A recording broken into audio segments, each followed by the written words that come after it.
বর্তমান ওয়াকফের বিরুদ্ধে ওরা পাস করতে চাইছে। গোটা পশ্চিম বাংলায়, গোটা ভারতবর্ষ জুড়ে ওয়াকফের বিরুদ্ধে যে বিলটা এনেছে, এই বিলের বিরোধিতা করে কলকাতার রাজপথটা মুসলমানেরা কাঁপিয়ে দিচ্ছে। ওরা সংসদে বিল পাস করে ওয়াকফ সম্পত্তিটা ওরা গ্রাস করতে চাইছে।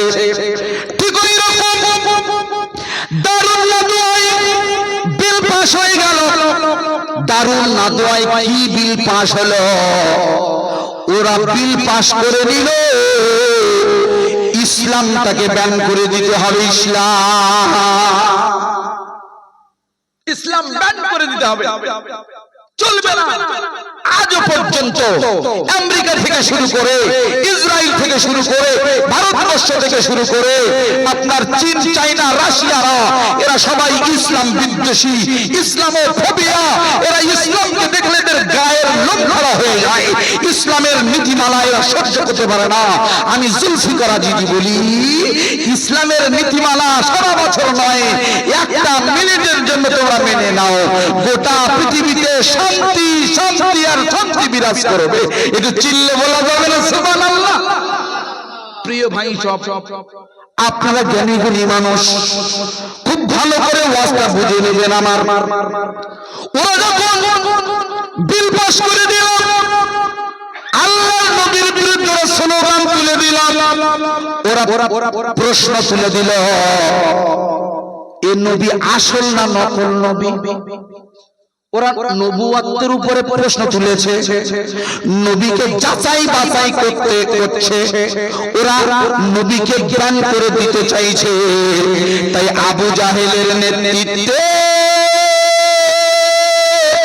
আবু জাহেলেরা, উতবা সাইবারা আল্লাহর নবীর কাছে এসেছে, হুজরা মুবারকে এসেছে, আল্লাহ রাসূলকে জিজ্ঞাসা করছে, ইয়া রাসূলুল্লাহ, হাবিবাল্লাহ, হুজুর আপনি আসল নবী না নকল নবী?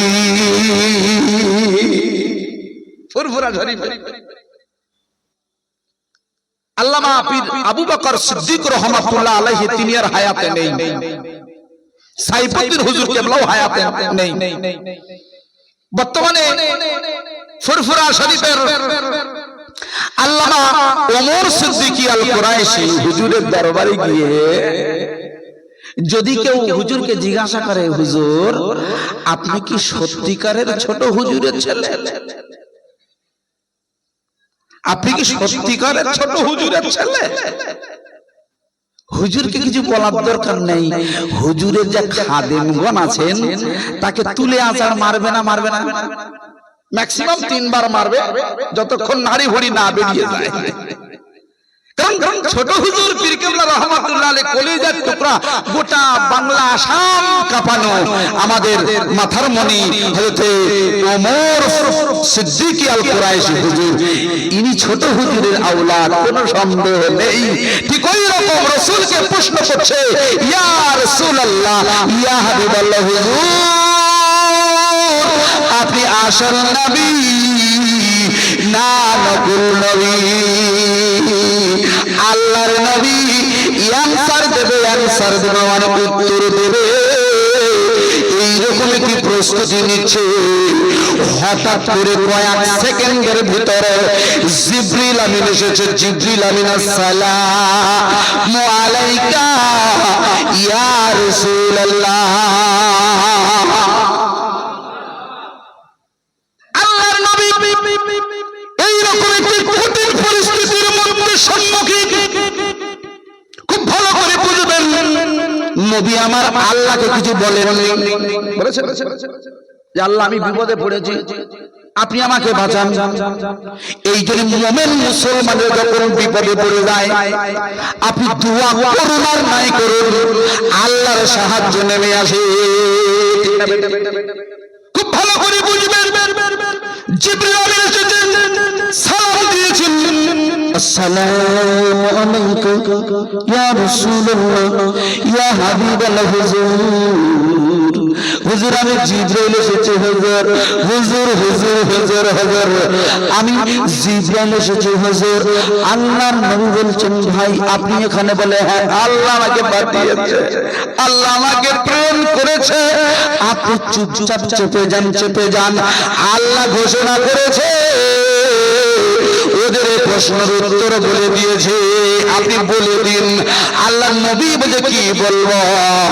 ওই সময় জিবরিল আমিন বলছেন, ও মুহাম্মাদুন ইল্লা রাসূল। এর বাংলায় অনুবাদ হলো নবী মুহাম্মদ একজন রাসূল ছাড়া কিছু নয়। যেটা হবে না সুবহানাল্লাহ। নারী দিবেন, নারী দিবেন। আমার বন্ধুরা, আবু জেহেল অবাক হয়ে গেল, উতবা সাইবা অবাক হয়ে গেল। আর আমরা কি শুনছি? ইনি তো সত্যিকারের নবী, কারণ কুরআন দ্বারা ঘোষণা হয়ে গেছে এনার সঙ্গে পারা যাবে না। চলো আমরা দারুণ নাদোয়ায় বসে বসে বসে বসে কৌশল করি ইসলামটাকে ব্যান করে দেব, ইসলামটাকে বন্ধ করে দেব। বন্ধু ভালো করে শুনে নিন, আল্লাহ ঘোষণা করেছে গোটা পৃথিবীতে নবী মুহাম্মদ রাসূল, যে রাসূলের শানে দরুদ পড়া ওয়াজিব আমাদের, যে রাসূলকে ভালোবাসা আমাদের জন্য ওয়াজিব, যে রাসূলের দরবারে গিয়ে সালাম জানানোটা, নবীর প্রতি ভালোবাসা প্রকাশ ঘটানো, ওই নবীকে নিয়ে গবেষণা করাটা, এটা আমাদের জন্য দায়িত্ব। তিনি আসল নবী না নকল নবী? আমরা মুসলমানের আমাদের গবেষণা করতে হবে রাসূলের আদর্শ কেমন ছিল, ওই রাসূলের চরিত্র কেমন ছিল, আর ওই রাসূলের প্রতি কুরআন শরীফে যে নাযিল হয়েছে, এই কুরআন শরীফে কি আছে, এই কুরআনের ভিতরে এর মগজটা কি আছে, এটাই আমাদের গবেষণা করার কথা ছিল। কিন্তু আমরা হতভাগা মুসলমানেরা, আমরা সবে বরাত, এই সামনে সবে বরাত, সবে বরাত এলে বাড়ি বাড়ি বাড়ি বাড়ি বাড়ি বাড়ি বাড়ি বাড়ি কুরআন শরীফ তেলাওয়াত করি, শুধু সোয়াবের উদ্দেশ্যে। কেউ মারা গেলে পড়ি, আর বাকি টাইমে থাকাই তুলে রাখি, থাকা। এর বাইরে আর কিছু করি না। কুরআনের ভিতরে কি আছে, ইমামদের জন্য আল্লাহ কি রেখেছে, গবেষণা করি না। বলে যা গবেষণা করি ইমাম সাহেব করবে, আমাদের গবেষণা করে লাভ কি? বন্ধুগণ ভালো করে শুনবেন, জায়গাটির নাম হলো উত্তরপ্রদেশ। কোথায়? খুব ভালো করে বুঝবেন আলোচনা টপিকটা। উত্তরপ্রদেশ, যেটি আমাদের ভারতবর্ষের উত্তর ভারতে অবস্থিত। উত্তর ভারতের উত্তরপ্রদেশের একটি জেলা লিখে রাখেন। জেলাটির নাম হলো কিন্তু মথুরা। জেলাটির নাম হলো মথুরা। আমাদের মিনাখাতা না, আমাদের জেলার নাম হলো উত্তর 24 পরগনা। তাই তো? এটা আমাদের জেলা। মথুরা জেলার জায়গাটির নাম হলো বৃন্দাবন। যে বৃন্দাবনে আমার হিন্দু দাদারা, দিদি মায়েরা, তারা আত্মশুদ্ধি করার জন্য যান, আত্মশুদ্ধি করতে যান। আমরা যেমন যাই ফুরফুরা শরীফে, আমরা যেমন যাই দিল্লিতে নিজামুদ্দিন আউলিয়া হুজুরের মাজারে, আমরা যেমন খাজা মাইনুদ্দিন চিশতি সিন্ধিরি রহমাতুল্লাহ আলাইহির রাজস্থানের মাজারে যাই। খুব ভালো করে বুঝবেন, ওখানে আমরা যাই কেন? আত্মশুদ্ধি করার জন্য। কিন্তু আত্মশুদ্ধি তো দূরের কথা, ওখান থেকে ঘুরে এলে সবাই না কিছু কিছু কিছু কিছু, ও যদি 3টে করে বিড়ি খেত, এখন খায় 10টা। জোরে বলুন নাউজুবিল্লাহ। আমি একদিন গাড়িতে করে আজমিরে যাচ্ছিলাম, আমাদের হুজুর এটা যেতে হবে, দোয়া করতে হবে। চলুন, আমার যাওয়ার ইচ্ছা আছে খাজা হুজুরের দরবার। খুব ভালো করে বুঝবেন, মাথায় টুপি দিয়েছে, এইরকম একটি হাজির রওনা নিয়েছে, বিশাল বড় একটি ব্যাগ, ওই ব্যাগে 4 ভাগের 1 ভাগে বিড়ি বান্ডিল দিয়ে ঠাসা। আমি বললাম ভাই, বলে হুজুর কোথায় পাই না পাই এই জিনিসটা কিনে নিস। জোরে বলুন নাউজুবিল্লাহ। এজন্য আজমিরে গিয়ে এর কোনো আত্মশুদ্ধি হবে? ও তো শয়তান হুজুরের দরবারে যাওয়ার আগে শয়তান তাকে ক্যাপচার করে দিয়েছে। শয়তান তাকে তার অন্তরটা, তার কলবটা ক্যাপচার করেছে। সে যতই খাজা হুজুরের দরবারে যায়, ফুরফুরা শরীফের দরবারে যায়, এ চাইলে রাসূলের দরবারে গেলেও এর আত্মশুদ্ধি হবে না। কারণ আত্মশুদ্ধি করতে গেলে শয়তানের কলিজার খঞ্জারে আপনাকে লাথি মারতে হবে, বিড়ি খাওয়ার ইচ্ছাটাকে সরিয়ে দিতে হবে। তারপরে আল্লাহ বলছে, তারপরে তুমি আমার কাছে চাও। তুমি আগে ইচ্ছা করো যে আল্লাহ আমি বিড়ি ছেড়ে দেবো, আল্লাহ আমি মদ ছেড়ে দেবো, আমি আর বন্ধন লোন নেব না। তখন আল্লাহ পাক আপনাকে হেদায়েত করবে। হেদায়েতের মালিক একমাত্র আমার আল্লাহ ছাড়া কেউ হতে পারে? জুলফিকার হেদায়েতের মালিক নয়, আব্দুল কাদের সিদ্দিকী হুজুর হেদায়েতের মালিক নয়। কারণ আমরা ওয়াজ করছি, রাসূল আমাদের নির্দেশ দিয়েছে, ওয়াজ করাটা আমাদের পেশা নয়, ওয়াজ করাটা আমাদের নেশা। এই জন্য আল্লাহর রাসূল দাওয়াত দিতেন, সাহাবায়ে কেরাম হুজুররা দাওয়াত দিয়েছেন, পীর ওলি মাশায়েখগণ দাওয়াত দিয়েছেন। ওই দায়িত্ব আমাদের উপরে আল্লাহ পাক বর্তিয়ে দিয়েছেন। তাই আমরা ওয়াজ নসিহতের মাধ্যমে আপনাকে দ্বীনি বাণীটা শুনিয়ে দিচ্ছি। এবারে হেদায়েতের দায়িত্ব আমার আল্লাহর। আল্লাহ পাক যাকে হেদায়েত করবে সেই কিন্তু হেদায়েত হবে। চক্ষুষ প্রমাণ হলো, আমি আদবের কথা বলেছি। এখান থেকে 5 জন গিয়েছে, 2 জন মাথা নিচু করেছে, আর 3 জন কিন্তু মাথা উঁচু করে গেছে। আপনি খেয়াল করেন, আমি খেয়াল করেছি। এই 5 জনের ভিতরে 2 জনের হেদায়েতের বাণী তার কলবে আসর করছে। প্রিয় বন্ধুগণ, ভালো করে শুনে নিন, আমরা যেমন আত্মশুদ্ধি করতে যাই, ঠিক ওই রকম আত্মশুদ্ধি করতে জানলাম এই মথুরার বৃন্দাবনে হিন্দু দাদারা দিদিরা। কেন এখান থেকে খ্রিস্টপূর্ব 3200 মানে খ্রিস্টাব্দ চালু হওয়ার 4200 বছর আগে, মানে এখান থেকে টোটাল 5000 বছর আগে, যেখানে শ্রীকৃষ্ণের জন্ম হয়েছিল, শ্রীকৃষ্ণ ওই সেই বৃন্দাবন, যে বৃন্দাবনে একটা নয় 5000-এরও বেশি মন্দির যেখানে আছে, ওই জায়গার ব্যক্তি নাম লিখে রাখুন। 1986 সালে রমজানুল মোবারক চলছে, রমজানুল মোবারক। রমজানুল মোবারকের রাতের বেলা গোটা ভারতবর্ষের মুসলমানেরা তারাবি নামাজ পড়ছে। অনেকেই রোজা রাখে, তারাবি পড়ে না। আমার আলোচনা বোঝা যাচ্ছে না, যায় না? খুব ভালো করে বুঝবেন, যারা জ্ঞানী গুলি নিশ্চয়ই একমত হয়ে যাবে। আমরা তারাবিতে ব্যস্ত।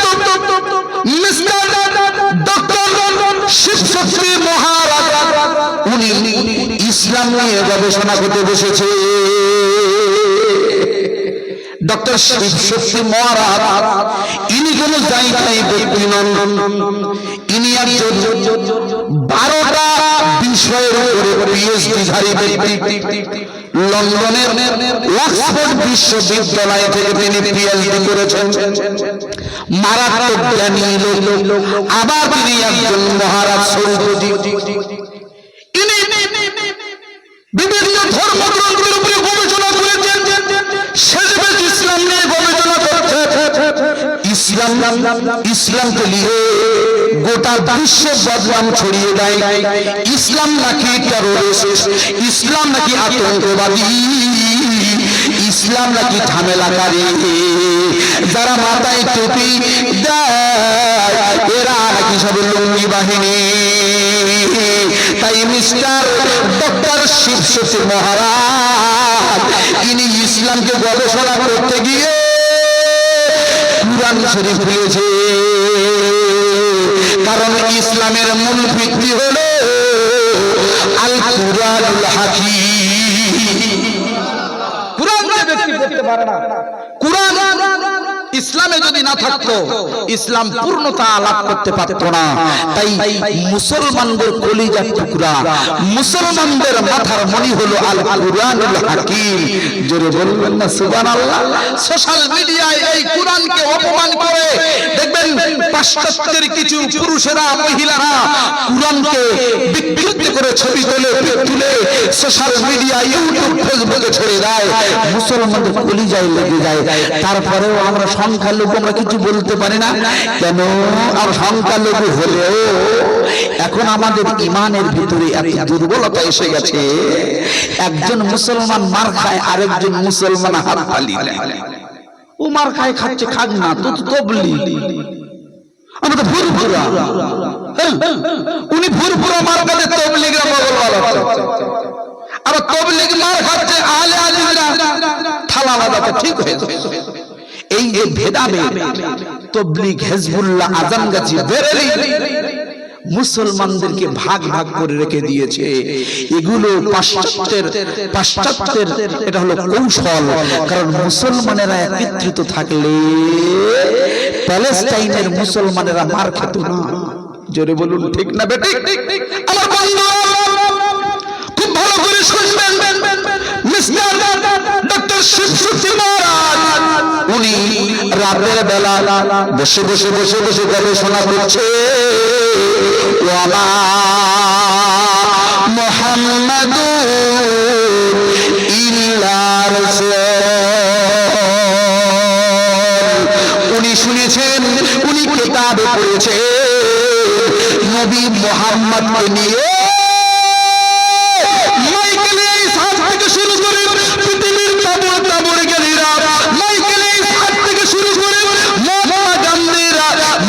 গান্ধী থেকে শুরু করে এরা সবাই একমাত্র স্বীকার করছে পৃথিবীর জমিনে যত মনীষী আছে, এক নম্বর মনীষী হলো আমার নবী মুহাম্মদুর রাসূলুল্লাহ। এটা সিল্লে বলা যায় না সুবহানাল্লাহ। গীতার ভিতরে বলছে, গীতা তার ভাষায় বলে দিচ্ছে উস্তারা যশ প্রবাহান। ওই মহান ব্যক্তি যখন পৃথিবীতে আগমন করবে, উটের উপরে বসে বসে এই পৃথিবীতে আগমন ঘটাবে। রাসূলুল্লাহর বয়স তখন 8 দিন, রাসূলুল্লাহর বয়স মাত্র 8 দিন। উনি যখন মক্কা থেকে তায়েফে যাচ্ছেন, সাদ অঞ্চলে উনি উটের পিঠে আরোহণ করেছিলেন। তাই গীতা তার ভাষায় বলে দিচ্ছে রাসূলুল্লাহ এসেছে এখান থেকে 1500 বছর আগে। গীতা, মহাভারত, ত্রিপিটক এসেছে এখান থেকে 3000 বছর আগে। খুব ভালো করে শুনবে, মহাভারত, গীতা, বাইবেলের ভিতরে বলছে সমন্বিত মহামান ইতিখ্যাত শিষ্য শাখা সমন্বিত পশ্চিম মহাদেব মরুস্থল নিবাসী নাম। উনি আসবেন মরুভূমি অঞ্চলে। আপনারা জানেন না, জেনে নিন। ওই রাসূলুল্লাহ যে জায়গা আছে হেজাজ নগর, এই হেজাজ নগরটা হলো মরুভূমির জায়গা। এই মরুভূমিতে খানায় কাবার ঠিক পাশে আল্লাহ রাসূলের জন্মস্থান। আমার বন্ধুরা খুব ভালো করে শুনবেন, আমি যে বিষয়টা আপনাকে উপস্থাপন করার চেষ্টা করছি। শিবশক্তি মহারাজ উনি গবেষণা করছেন কুরআনের ওই আয়াতটা নিয়ে। আরো একটি কিতাব খুলেছে, কারণ কুরআন বুঝতে গেলে ইতিহাস বুঝতে হবে। কুরআন বুঝতে ইতিহাস বুঝতে হবে। যেমন আমি উদাহরণ দিই, কুল হু আল্লাহু আহাদ, কুল হু আল্লাহু আহাদ আল্লাহুস সামাদ লাম ইয়ালিদ ওয়া লাম ইউলাদ ওয়া লাম ইয়াকুল লাহু কুফুয়ান আহাদ। এই সূরাটি আপনাদের সবার জানা না? সবার জানা। পৃথিবীতে এই কোরআন শরীফে 114টি সূরা আছে। এই সূরার ভিতরে, এই যে সূরা ইখলাসের ভিতরে আল্লাহ এমন গুণাগুণ দিয়েছে, রাসূল বলছে যদি কোনো ব্যক্তি একবার নয় 3 বার পরপর তেলাওয়াত করে, ওই ব্যক্তির নামায় আমলে 1 খতম কোরআন শরীফের সওয়াব লিখে দেওয়া হবে। আচ্ছা, সূরা ইখলাসের মত সূরা নাস আছে না? সূরা ফালাক আছে না? আছে তো? আচ্ছা, সূরা ফালাকের ব্যাপারে এরকম ফতোয়া দিয়েছে রাসূলুল্লাহ দেননি, কিন্তু ইখলাসের ভিতরে কেন দিল? ব্যাপার আছে, আমি ব্যাখ্যায় যাব না।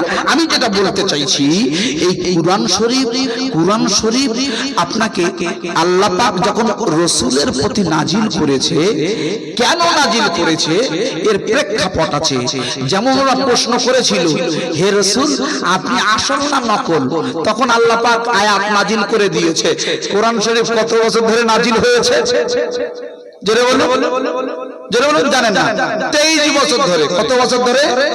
তার আগে লাউহে মাহফুজে ছিল একদম গোটা কোরআন শরীফ তৈরি করা, আল্লাহ পাক লাউহে মাহফুজে রেখে দিয়েছে।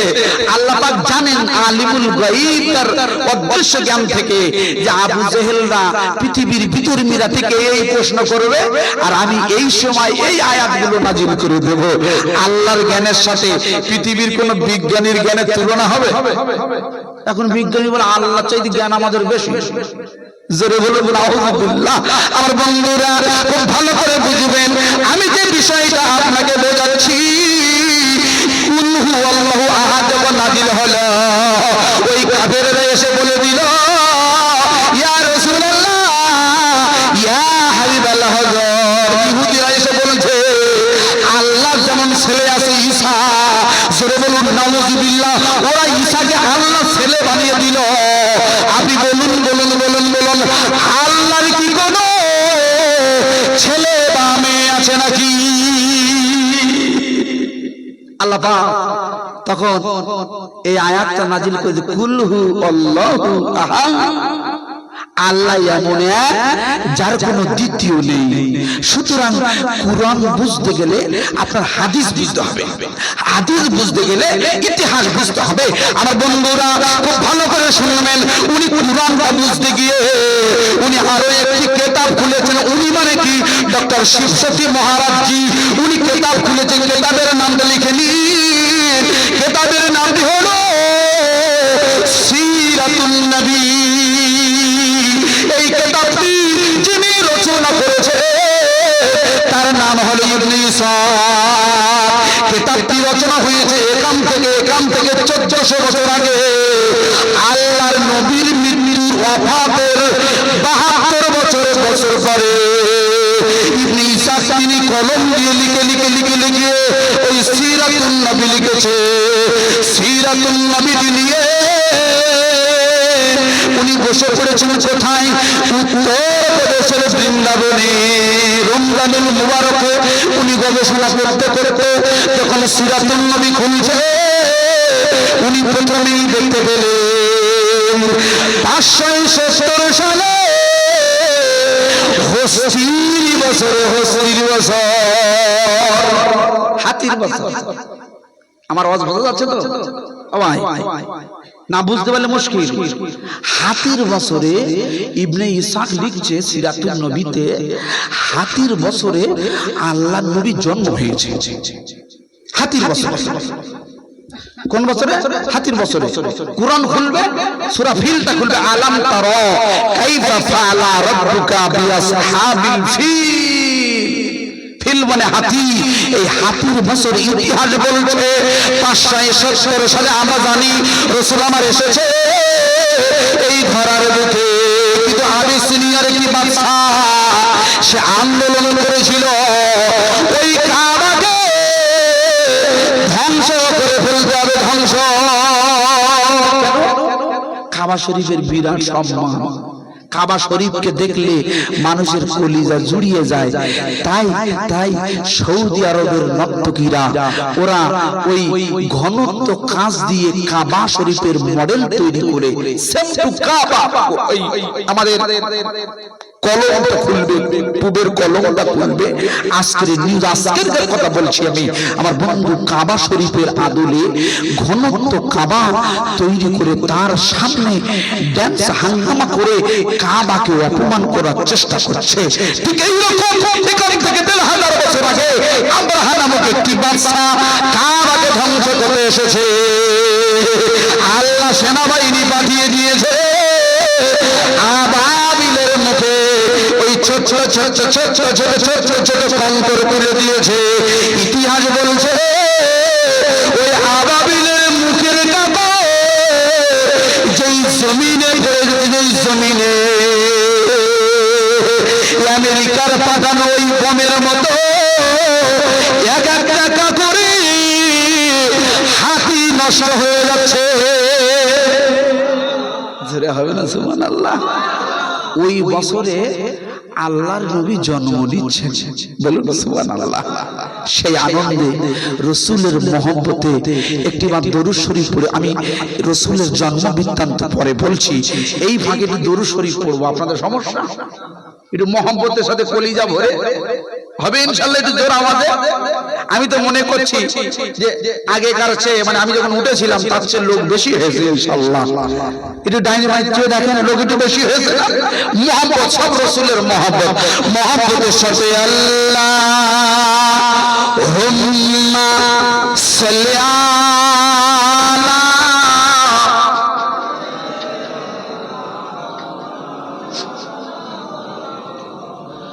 ওয়া আলা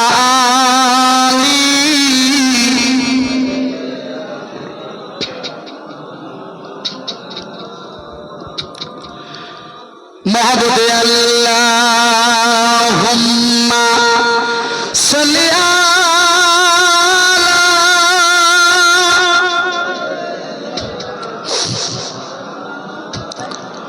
ওয়া আলা আলি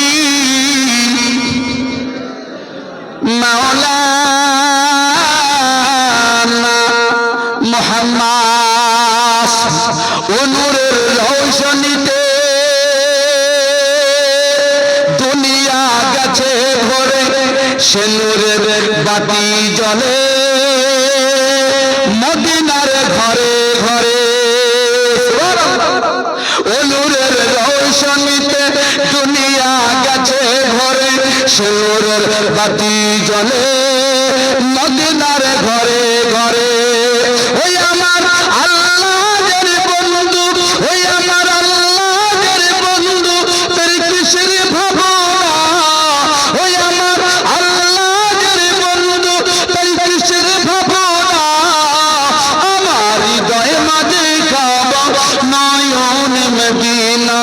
আমার হৃদয় মাঝে কাবা, নয়ন মদিনা। যেতে পারতো না রে, যেতে পারতো না রে, মাঝি হালা করিস না, ছেড়ে দে নৌকা, আমি যাব মদিনা। আল্লাহুম্মা জোর জোর জোর জোর জোর।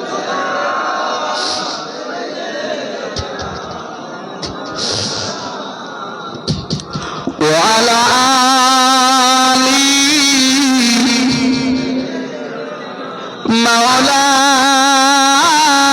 مولانا محمد সাল্লাল্লাহু আলাইহি ওয়াসাল্লাম। আমার প্রিয় ভাই হিসেবেরা খুব ভালো করে বুঝবেন এই জায়গা।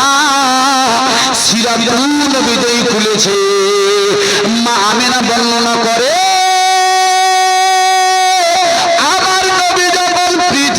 আসে, আমি মা আমেনা মনে করি আমার নবীর উজ্জ্বল জ্যোতিষীতে আমার পুরে ভর্তি নয়, গোটা আরব ভূমি উজালা হয়ে গেছে। নবীজির উজ্জ্বল জ্যোতিষীতে আমার নবীর উজ্জ্বল জ্যোতিষটা আরোগ্যভূমি ঝলমল ঝলমল করছে, সেই দুধটা আমার আপনার কলবে পৌঁছে গেছে। একটু জোরে বলবেন না?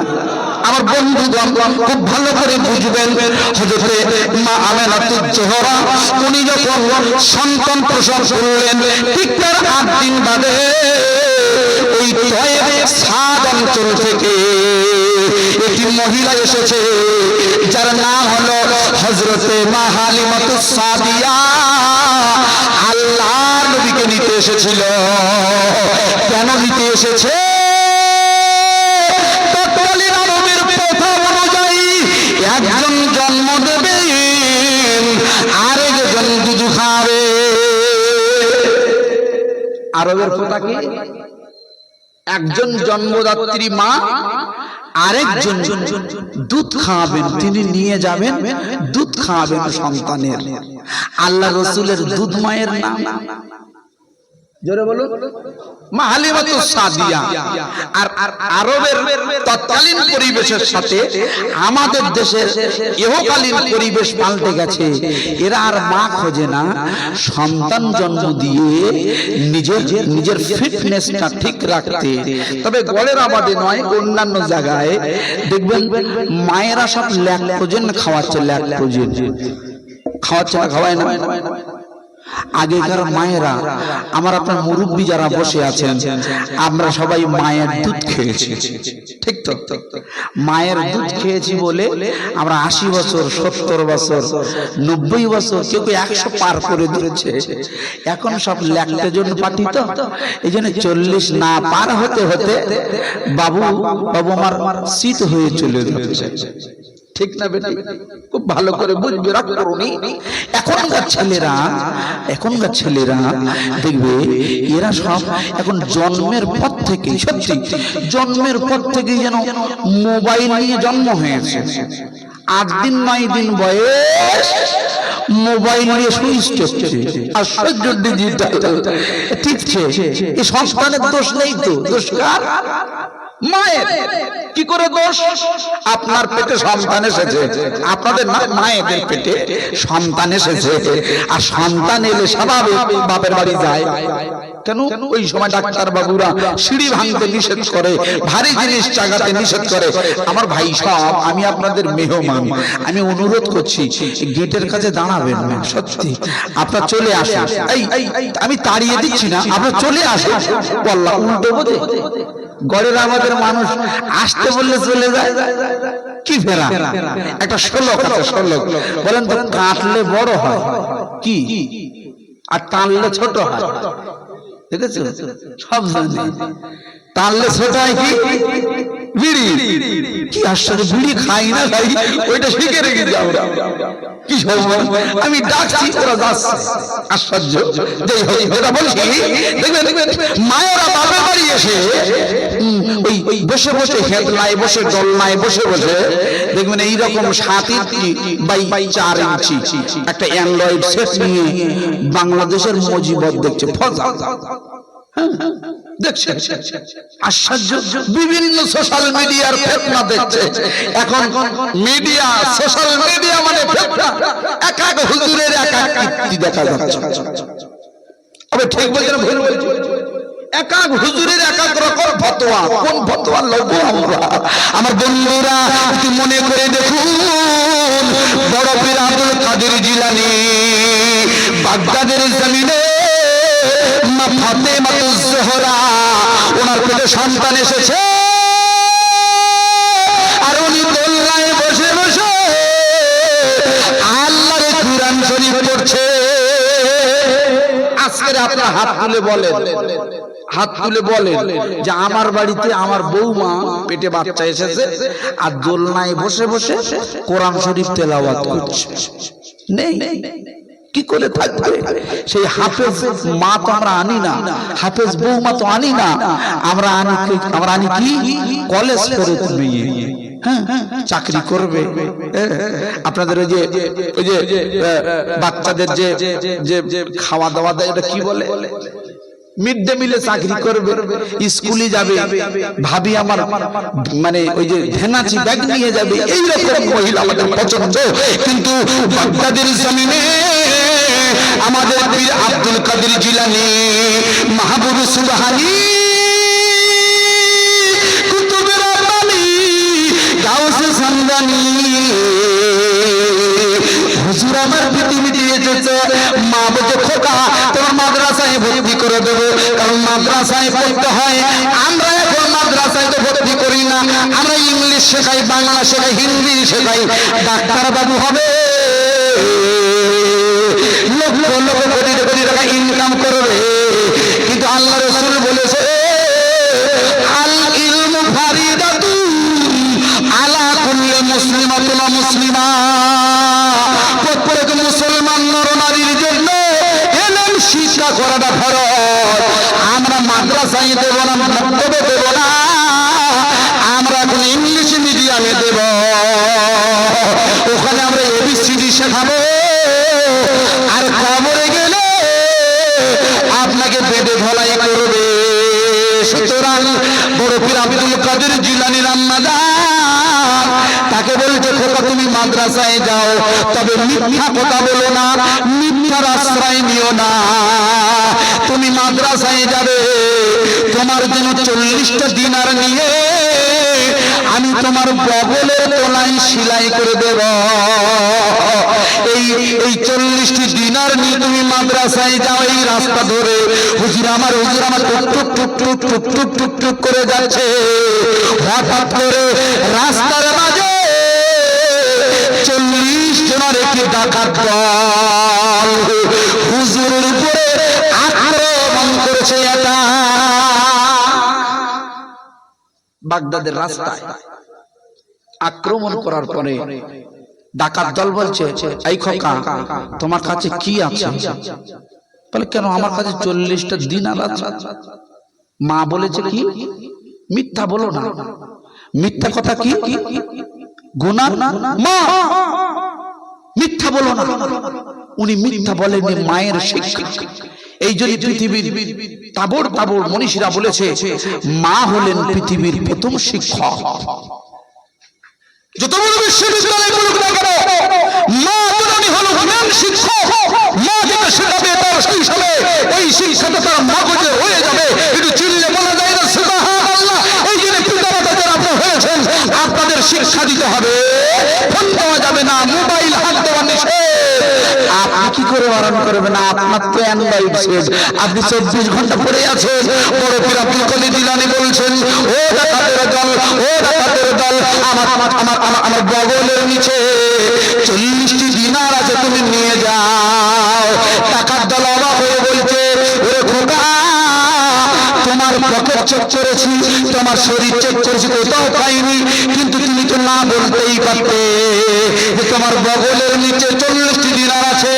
না বললে আমরা খুঁজে পেতাম না। ওই সময় বড় পীর মাহবুবে সুবহানী, গাউসে সামদানী, বড় পীর আব্দুল কাদের জিলানী, বড় পীর আব্দুল কাদের জিলানী হুজুর আমার বলে ডাকাত।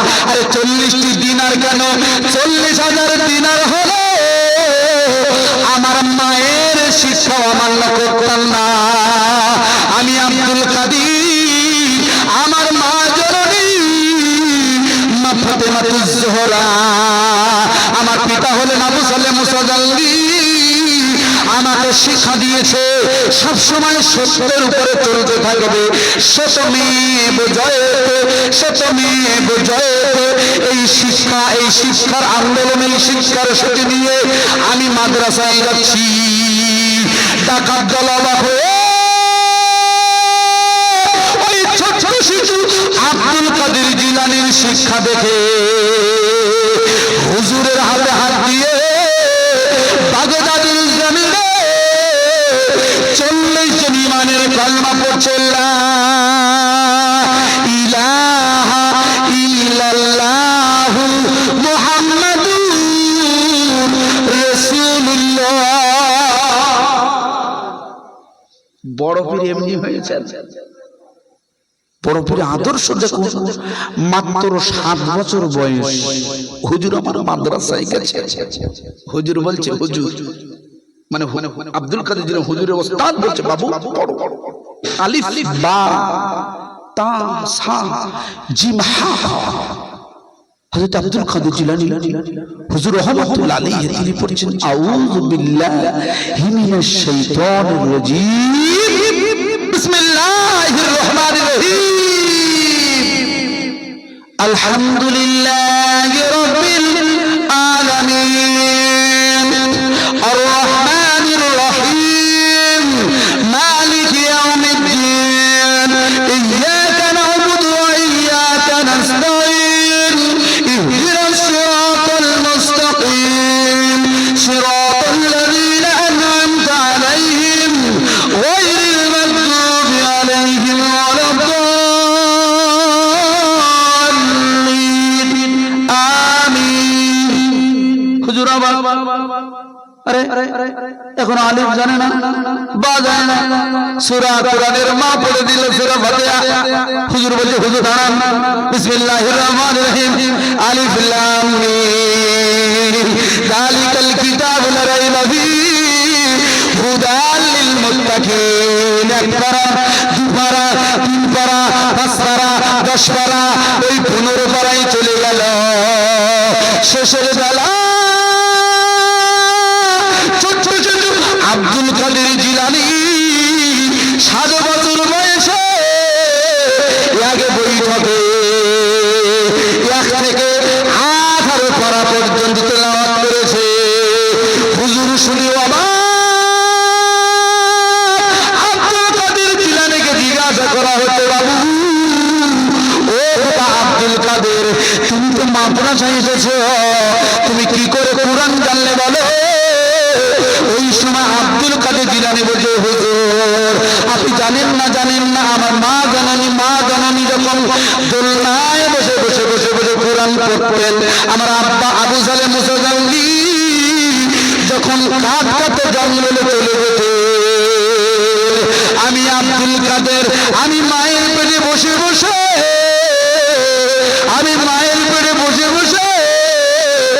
আল্লাহর কোরআন মুখস্থ করে নিতাম। আর আমরা মায়ের পেটে বসে বসে, মা দেখছে অ্যান্ড্রয়েড সেট, আমরা পৃথিবীতে এসে মা দেখেছিল 4G, আমরা সব নিচ্ছি 5G। এর দোষ বাচ্চাদের না, কাদের? পিতা মাতার দোষ। এখনো সময় আছে, শুধরে যান, বাচ্চাদের কোরআনের পথে আনুন, বক্তব্য দিন, নামাজের জন্য তাগিদ দিন। 7 বছর বয়স থেকে নামাজের ট্রেনিং দিন, নইলে সমস্যা হয়ে যাবে। আমার বন্ধুরা খুব ভালো করে বুঝবে, আল্লাহর নবী যখন 8 দিন বয়স হয়েছে, আর রাস্তা বোঝা যাচ্ছে কিনা, আমাদের ডক্টর শিবশক্তি মহারাজ গবেষণা করছে উত্তরপ্রদেশের বৃন্দাবনে, উনি সিরাতুন নবী খুলেছে। মা হালিমা এসেছে আল্লাহর নবীকে নেবে বলে, কিন্তু যেদিন 11ই রবিউল আউয়াল নয় 12ই রবিউল আউয়ালে যেদিন জন্ম নিয়েছে, সেই সময় মদিনা শরীফের ইহুদিদের যিনি কমান্ডার মিস্টার হাসিন ইতিহাসটা খুলবে, ওই 12ই রবিউলের রজনীতে মদিনা শরীফের একটি দুর্গার উপরে উঠে, দুর্গা মানে উঁচু জায়গায় উঠে, উনি গোটা মদিনার ইহুদিদের একত্রিত করে ওই সময় ঘোষণা করেছিল, ও মদিনার ইহুদিরা শোনো, আজকের এই রাতে একটি শিশু জন্ম নেবে, ওই শিশুটি গোটা বিশ্বে তার আদর্শ বিরাজ করে। ইহুদিরা খুব জ্ঞানী হয়, বিজ্ঞানী আইনস্টাইন ছিল ইহুদি, ইহুদিরা বড় বড় বিজ্ঞানী হয়েছিল। ইহুদিদের তোরা কিতাবে এই বর্ণনা দেওয়া হয়েছে, গীতার ভিতরে বলছে, সম্ভলে নামা বিষ্ণু যশ প্রাদুর্ভবমা, সম্বল শহরে অর্থাৎ শান্তির শহরে একটা শিশু জন্ম নেবে 12ই রবিউল আউয়াল। কত রবিউল আউয়াল? 12ই রবিউল আউয়ালে জন্ম নেবে, যার শিক্ষাটা গোটা বিশ্বে বিরাজ করবে। ইহুদিরা জেনে ফেলেছে, 500 সেনা নিয়ে মদিনা থেকে রওনা। কটা সেনা? 500 সেনা নিয়ে মদিনা থেকে রওনা হয়েছে নবী মুহাম্মদকে জীবনের মতো মেরে দেবে। ওদের মিশন সাকসেস করার জন্য 500 সেনা নিয়ে মদিনা থেকে 400 মাইলের রাস্তা তায়েফের রাস্তাটা ধরেছে। ওরা উস্তারা যশ প্রবাহন, বেদের ভিতরে বলছে উস্তারা যশ প্রবাহন, মানে উটের পিঠে সওয়ার হয়ে হুজুর আমার দুধ মায়ের বাড়িতে দুধ খেতে যাবে। রাসূল আসার 1500 বছর আগে বেদ ঘোষণা করেছে। আমার বন্ধু খুব ভালো করে শুনবেন, মা হালিমাতুস সাদিয়া হুজুরকে নিলেন, এরাও রওনা হয়েছে মদিনা থেকে রওনা হয়েছে। মা হালিমাতুস সাদিয়া ওনার স্বামীকে বলে, হারে ও হারে, আপনি রওনা দিন আমাদের মক্কা থেকে তায়েফে যেতে 90 মাইল রাস্তা, আমাদের যেতে হবে যেতে হবে যেতে হবে, আপনি রওনা দিন, আপনি উটের লাগামটা ধরে নিন। মা হালিমাতুস সাদিয়ার স্বামী উটের লাগামটা ধরে সামনে বসেছে। মা হালিমাতুস সাদিয়া তার একটি ছেলে ছিল হযরত আব্দুল্লাহ, আর নবী মুহাম্মদ রাসূলুল্লাহকে নিয়ে উটের পিছনে বসেছে। আশ্চর্য, পৃথিবীর ভিতর নবীকে চিনতে পারে না, কিন্তু একটি অবলা পশু ওই 4 পেয়ে আল্লাহর নবীকে চিনে নিল। উট আর উঠছে না, উঠছে না। হারেসা বলছে, বিবি ও আমার বিবি হালিমা, এই উঠে পড়েছে আমরা এলাম, এখন কি হলো, এখন যায় না কেন? মামা মামা হালিমাতুস সাদিয়া ইনি জ্ঞানবান মহিলা, উনি বুঝতে পেরেছেন এই শিশুটি আশ্বাস শিশু, ওর মা হযরত মা আমিনাতুজ জোহরা বলে দিয়েছে। তারপরেও আমি এইরকম শিশু, আমি মা হালিমাতুস সাদিয়া আমার জীবনেও আমি কোনোদিন দেখিনি। ও স্বামী, তুমি জানো না তুমি উঠ থেকে নামো, আমাকে সামনে দাও। যেই সামনে দিয়েছে, স্বামী হার পেছনে যেই বসেছে, ওই জরাজুল মৌতি কারেন্টের গতিতে মরুভূমি সোয়ার হতে লেগেছে। জোরে হবে না সুবহানাল্লাহ? আল্লাহর নবী সম্মান সবচেয়ে বেশি উটও জানে, ছাগলও জানে, মক্কার দুম্বারাও জানতো, কিন্তু হতভাগা মুসলমান আমরা জানি না, রাসূলের শিক্ষাটা নিতে পারেনি। আমার বন্ধুরা ভালো করে বুঝবেন, আমি আগে বোঝাচ্ছি। ওই উটটি চলতে লাগলো, ওরাও 500 সেনাবাহিনী নিয়ে অ্যাটাক করতে লাগলো, অ্যাটাক করার জন্য ওরাও রওনা দিয়েছে। এমত অবস্থা একটা সময় সন্ধ্যা নেমে এলো, মা হালিমাতুস সাদিয়া উনি মরুভূমির ভিতরে তাঁবু খাটালো, তাঁবু। তখন তো কোনো প্রতীক্ষালয় ছিল না, তখন কোনো ঘর ছিল না। ওই তাঁবু খাটিয়ে ওরা রাত যাপনের জন্য তখন রাতের বেলায় ওনারা যখন শুয়ে পড়েছেন, বিবি বলছে হারেসের স্বামী, আপনি যেন ঘুমাবেন না, কারণ আমার কাছে যে শিশুটি আছে ও অন্য শিশু, এই শিশুটিকে পার দিতে হবে। হযরত হালিমাতুস সাদিয়ার স্বামী হারিস মাথার কাছে বসে আছে, গবেষণা করছে বৃন্দাবনের ওই মথুরার জমিন থেকে সিরাতুন নবী খুলে। আমার আলোচনাটা দেখতে পেয়ে যাবেন বন্ধু। যখন হারেসা আল্লাহর নবীকে যখন পাহারা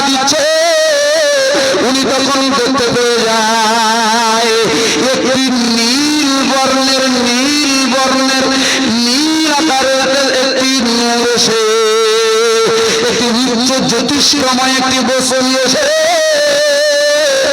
আল্লাহর নবীর মাথার কাছে এসে পাহারা দিতে লেগেছে। আল্লাহর নবীর মাথার কাছে এসে পাহারা দিতে লেগেছে কে? একটি নীল বর্ণের আলো। আমি একটি হাদিস শরীফ পেশ করেছিলাম, বোঝানোর জন্য বলেছি। রাসূল আমার মদিনা শরীফে বসে আছেন, হঠাৎ জিবরিল আমিন এসেছেন। আল্লাহর নবী জিজ্ঞাসা করছেন, কি জিজ্ঞাসা করছেন? ইয়া জিবরিল আমিন আলাইহিস সাল্লাতু ওয়াস সালাম, কাম উমরিকা, হে জিবরাইল তোমার বয়স কত? জিবরাইলের বয়স জিজ্ঞাসা করছে কে? বুঝতে পারেন? আল্লাহর নবী বলছে হুজুর আপনার চাইতে বেশি হবে। বলছে কত বেশি হবে?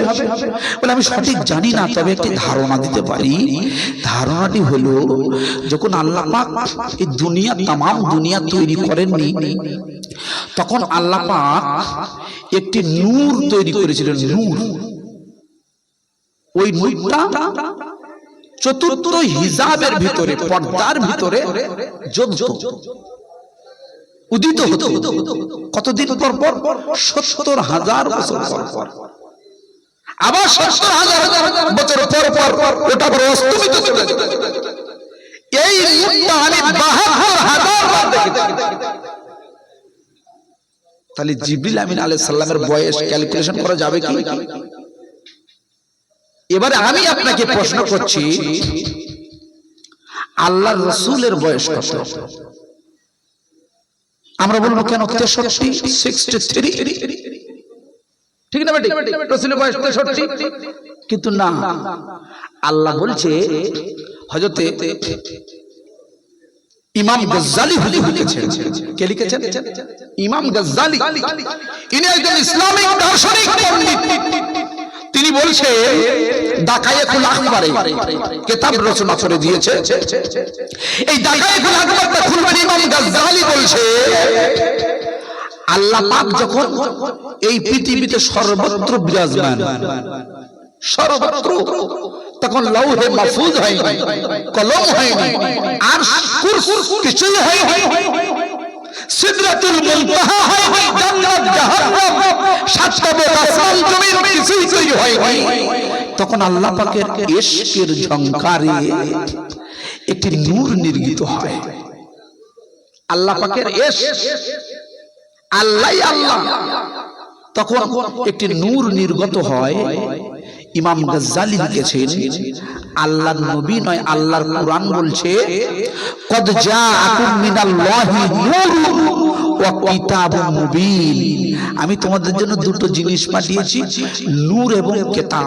এই ব্যাখ্যায় ইমাম গজ্জালি বলছেন, ওই নূরটি আল্লাহ পাক তৈরি করে শাজারাতুল ইয়াকিনে, আমার আওয়াজ বোঝা যাচ্ছে? শাজারাতুল ইয়াকিনে নূরের নয়, মৌর আকারে মতির পর্দায় আবদ্ধ করে রেখেছে। কত বছর? ৭২,০০০ বছর। ওখান থেকে ওই রাসূলের নূর থেকে, আল্লাহর নবীর এই নবীর নূর থেকে পৃথিবীতে লক্ষ লক্ষ নবী এসেছেন। নবী ইব্রাহিমুস সালাম, নবী ইসমাঈল আলাইহিস সালাতু ওয়াস সালাম, জাকারিয়া আলাইহিস সালাতু ওয়াস সালাম, এমনি করে লক্ষ লক্ষ, ১,০০,০০০ মতান্তর ২,২৪,০০০ নবী আমার নবীর নূর থেকে তৈরি হয়ে গেছে। এটি চিল্লে বলা যায় না সুবহানাল্লাহ? তখন ওই নবীর নূরের কালারটি ছিল নীল বর্ণ। কি বর্ণের? নীল বর্ণের। খুব ভালো করে শুনবেন, ঠিক ওই নীল বর্ণের একটি আলো এসে আলো আল্লাহর নবীর মাথার কাছে পাহারা দিচ্ছে। হযরত হারেসা সাক্ষী দিতেছে। সেই রাতটা চলে গেল, পরের রাতটা এলো। মদিনা থেকে ৫০০ জন সেনাবাহিনী মিস্টার হাসিন আল্লাহর নবীর ওই যাওয়ার রাস্তাতে রাতের গভীরে ওরা শরীর আঘাত করেছিল।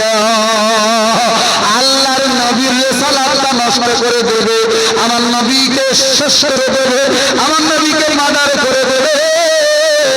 যেই ওরা আক্রমণ করে দিল আচমকা আল্লাহ পাকের হুকুমে আসমান থেকে একটি আলো এসে ওই 500 জন সেনা বাহিনীকে ধ্বংস করে দিল, ধ্বংস। জোরে বলা যায় না সুবহানাল্লাহ, নারায়ে তাকবীর। এই জন্য আল্লাহর নবীর মান ইজ্জত নিয়ে যারা খেলা করে তারা কিন্তু যুগে যুগে ধ্বংস হয়ে যায়। গত কয়েক দিন আগে, গত কয়েক বছর আগে ফ্রান্সের ইমানুয়েল ম্যাক্রো রসুলের কার্টুন তৈরি করেছিল। কার্টুন তৈরি করেছিল না? হ্যাঁ, তৈরি করে আল্লাহ তাকে জুতো মেরে শেষ করে দিয়েছে। এই জন্য সাবধান হয়ে যান, রসুলের সাথে পাঙ্গা নেওয়া যাবে না। ইনি হলেন আসল নবী। মহব্বতে একবারে কালমা লা ইলাহা স্লিপ দিতেন, একটা স্লিপ একটা স্লিপ দিয়ে যান।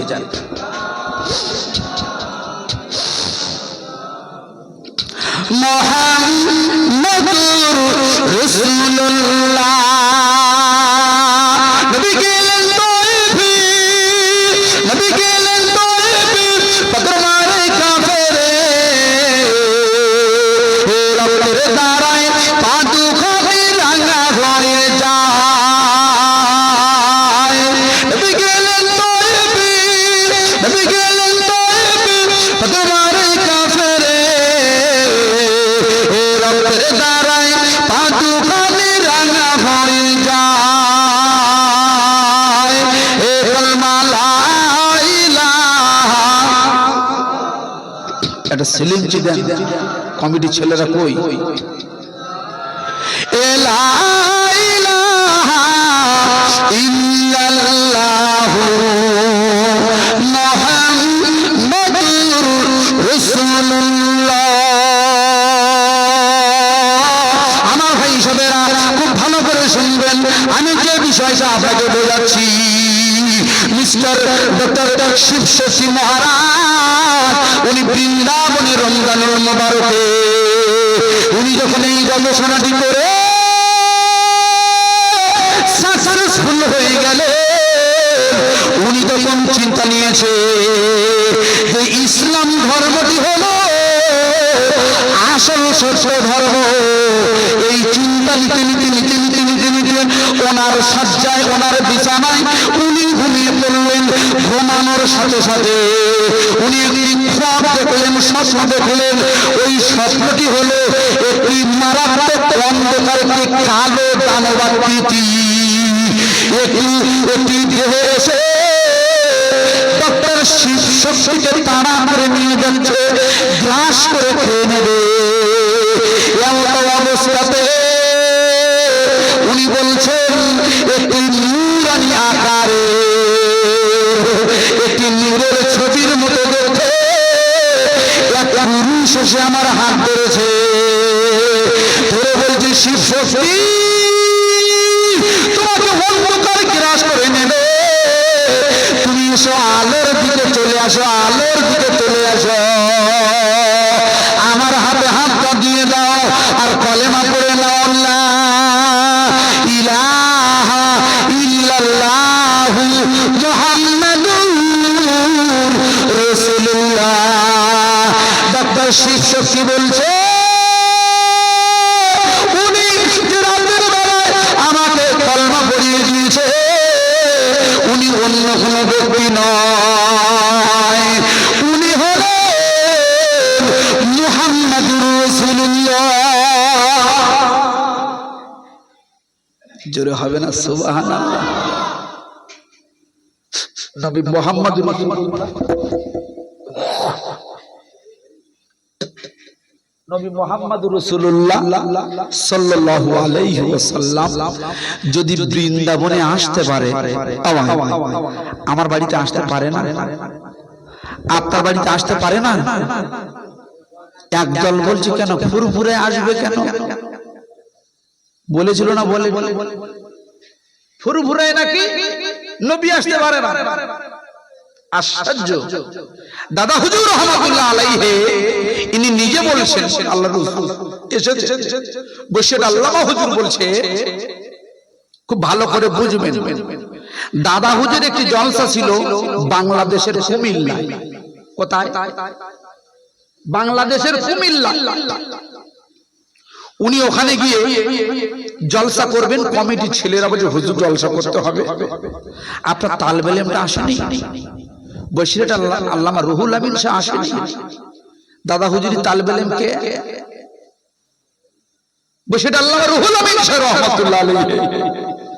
হুজুর শুধু ওখান থেকে উনি চোখ বন্ধ করে রুহুল আমিনের স্মরণ করেছে, কিতাব দিয়েছে, দাদা হুজুরের জীবনীটা খুলে দিয়ে উনি স্মরণ করেছেন। বশির আল্লামা হুজুর সেদিন জলসা ছিল হুগলি জেলায়। উনি বুঝতে পেরেছেন আমার আমার আমার পীর সাহেব কেবলা আমাকে স্মরণ করেছেন। কমিটি ডেকে বলছে, কমিটি আমি এখন বাংলাদেশে যাব। কমিটি বলছে, হুজুর আপনার মাথা খারাপ নাকি? এখান থেকে ফ্লাইটে যাবেন না ট্রেনে যাবেন? বলছে, বাবা তোমরা জানো না আমার পীর আমাকে স্মরণ করেছে। গাল গল্প শোনায়নি বন্ধু, ভালো করে শুনবেন। বশিরহাট আল্লামা রুহুল আমিন শাহ রাহমাতুল্লাহ আলাইহি উনি বলছেন, কমিটি আমাকে এই সময় বাংলাদেশে যেতে, বাংলাদেশে। বুঝে হুজুর কি বলে? বলে হ্যাঁ, তবে আমার সাথে দুজন তালবেলেমকে দাও, আমি তাদের সাথে করে নিয়ে যাবো। বলছি হুজুর কি করে যাবেন? বলছি সেটা আমার ব্যাপার আর আমার আল্লাহর ব্যাপার। জোরে বলুন সুবহানাল্লাহ। যারা দ্বীনের খিদমত করেন, যারা দ্বীনের তাবলীগের কাজ করেন, এরা সম্পূর্ণ রাস্তায় চলে আল্লাহর উপর ভরসা করে। জোরে বলুন কিসের উপরে? ট্রাফিকের উপরে ভরসা করে নয়, আল্লাহর উপরেই ভরসা করে চলতে হয়।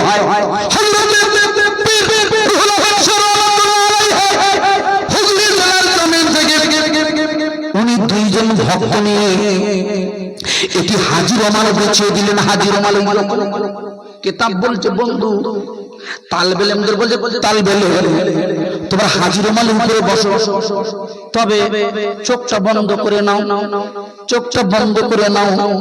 আমি যখন খুলতে বলবো তখন তোমরা খুলবে। হুজুর আমার হাজির রমালের উপরে বসেছে। মিনিট পাঁচেক বাদে, মিনিট পাঁচেক বাদে তালবেলেমদের বলছে, খোকা তোমরা এবারে চোখটা খোলো। চোখ খুলে অবাক হয়ে আশ্চর্য মনে গেল, হুগলি জেলার জমিন থেকে বাংলাদেশে পৌঁছে গেল। যেটা হবে না সুবহানাল্লাহ। এইরকম পীর বাংলার জমিন এখন খুব কম আছে। আর সেই রুহুল আমিন হুজুরকে নিয়ে টানাটানি।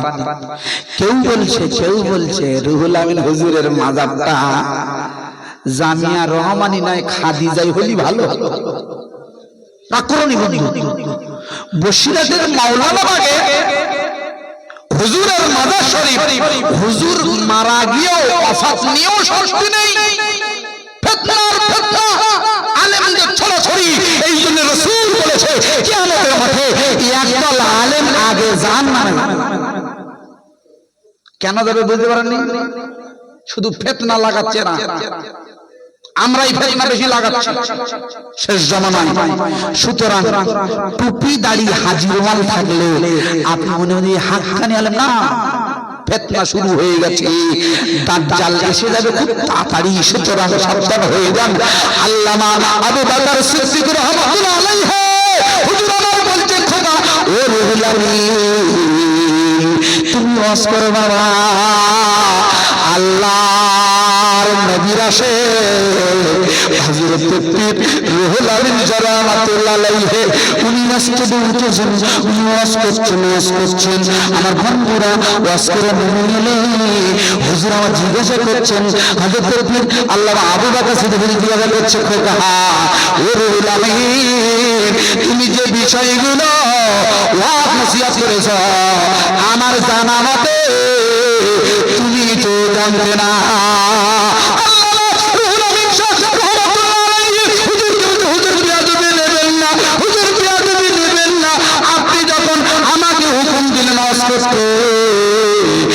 ওয়াজ করছি আর আমার নবী আমার হাবিবুল্লাহ উনি কিতাবগুলো খুলে খুলে আমার সামনে ধরেছে। আমি রুহুল আমিন আল্লাহর নবীর দেখানো কিতাব দেখে দেখে দেখে দেখে ওয়াজ করতে লাগলাম। যেটা হবে না সুবহানাল্লাহ। রাসূল আমার সব জায়গায় আসতে পারে, রূহানি হালত তিনি হাজির নাজির, তিনি আসতে পারেন, এই ক্ষমতা আমার আল্লাহ তাকে দিয়েছে। আরো একবার জোরে বলবেন না সুবহানাল্লাহ। আমার বন্ধুরা ডক্টর শিবশক্তি মহারাজ উনি কলেমা পড়ে মুসলমান হয়ে উনি ওনার নামটা লিখেছে। আমার নাম শিবশক্তি নয়, আমার নাম হবে ইসলামুল হক। ইসলাম সত্য, ইসলামের বাণী সত্য, কুরআন সত্য ঘোষণা করছে কে? ডক্টর শিবশক্তি মহারাজ, বৃন্দাবনের মহারাজ জি। ঠিক একই স্বপ্ন তার পরের দিন ওনার স্ত্রী শ্রদ্ধা দেবী উনি ঘুমিয়ে আছেন রমজানুল মুবারক। উনি ঘুমিয়ে একই স্বপ্ন দেখছে, একটি অন্ধকারের একটি কালো আকারের ছবি, একটি দানব আকৃতি আমাকে গ্রাস করতে চাইছে। আমি দৌড়ে পালাতে লাগলাম, কিন্তু আশ্চর্য এক নূরানি ব্যক্তি এসে হাত বাড়ালেন, আমাকে ধরলেন আর আমাকে কলেমা পড়িয়ে দিলেন, লা ইলাহা ইল্লাল্লাহু মুহাম্মাদুর রাসূলুল্লাহ। এটা চিল্লা বলা যায় না সুবহানাল্লাহ। উনি ইসলামের প্রতি আকৃষ্ট হয়ে শ্রদ্ধা দেবী নামটা কেটে দিয়ে উনি নাম রেখে দিয়েছেন হযরতে আয়েশা রাদিয়াল্লাহু তাআলা আনহার নামে নামাঙ্কিত করে আয়েশাতুল হক নাম রেখে দিয়েছেন। এটা চিল্লে বলবেন না সুবহানাল্লাহ। এই জন্যে নবী হক, কুরআন হক। আল্লাহ বলছে ওয়ামা মুহাম্মাদুন ইল্লা রাসূল, আমাদের নবী হলেন সত্য নবী, ইনি একজন আল্লাহ বলছে নবী ছাড়া কিছু নয়। জোরে বলবেন সুবহানাল্লাহ। সেই নবীর শানে আমরা সমবেত ভাবে হুজুর এসে গেছেন, কিছুক্ষণের ভিতরে আসবেন। রাসূলের মহব্বতে আমরা যারা আশিক রাসূল, আচ্ছা আমি আপনাকে একটু প্রশ্ন করব, করব? আমার আলোচনা বুঝতে পেরেছেন? বুঝছেন? অনেকেই বুঝতে পারে না, বলে কি হুজুর আনলে গো এখান থেকে, আমেরিকা থেকে, ফ্রান্স থেকে আবার জাপানে যায়। অনেকেই বলে, আপনি এখনো বললেননি আলহামদুলিল্লাহ। সব জমি জমি বসে বসে শুনছেন তো খুব ভালো লাগছে। ভাই বলুন তো, আমি একটি শর্ট কোশ্চেন করছি। আল্লাহর নবী, আল্লাহর হাবিব মেরাজে গিয়েছিলেন যে জায়গায়, ওই জায়গাটির নাম হলো বর্তমান ইসরায়েলের ওই যে জেরুসালেমের বাইতুল আকসা, যেটাকে বাইতুল মুকাদ্দাস বলা হয়। ওখান থেকে উনি রওনা দিয়েছিলেন মেরাজে যাবে বলে, তাই তো নাকি? উনি ওখান থেকে মেরাজে গিয়েছিলেন। এখন প্রশ্ন হলো, বলুন তো আল্লাহ রাসূল কটা যানবাহনে করে হুজুর আমার মেরাজে গিয়েছিলেন? এতদিন ওয়াজ শুনেছেন, সত্যি বলতে হবে, নইলে সমস্যা, মান সম্মান থাকবে না। ওয়াজ শুনে শুনে আমরা সব ওয়াজ মুখস্থ করে ফেলে, ঠিক না বেটি ভাই? মেরাজের ওয়াজ আপনারা শোনেননি? হাজার হাজার বার শুনেছেন, আরো শুনবেন। কিন্তু আমরা যতই মেরাজের ওয়াজ শুনি ততই আমাদের ভালো লাগে। কেন? আমাদের গর্ব হয়, গর্ব হয়। হ্যাঁ, আমাদের একমাত্র নবী, যে নবী মেরাজে গিয়েছে, পৃথিবীর কোন বিজ্ঞানী, পৃথিবীর কোন নবী যেতে পারেনি। এই জন্য আমাদের গর্ব হয় না? এটা চিল্লে বলুন সুবহানাল্লাহ। কিন্তু সেই নবী ইচ্ছে করে গেছে, এটা আমাদের জানা দরকার না? দরকার না? দরকার। যেমন চাঁদে যাচ্ছে আমাদের বিক্রম 3 রকেটে করে যাচ্ছে, জানতে হবে। যারা বিজ্ঞান নিয়ে গবেষণা করে তাদের এটা জানতে হবে। 2024 সালে ওই বিক্রম 3 চাঁদে গিয়েছিল 6টা 4 মিনিটে। যারা বিজ্ঞান নিয়ে গবেষণা করে তাদের এটা জেনে রাখা দরকার, কারণ পরে কিন্তু প্রশ্ন আসবে।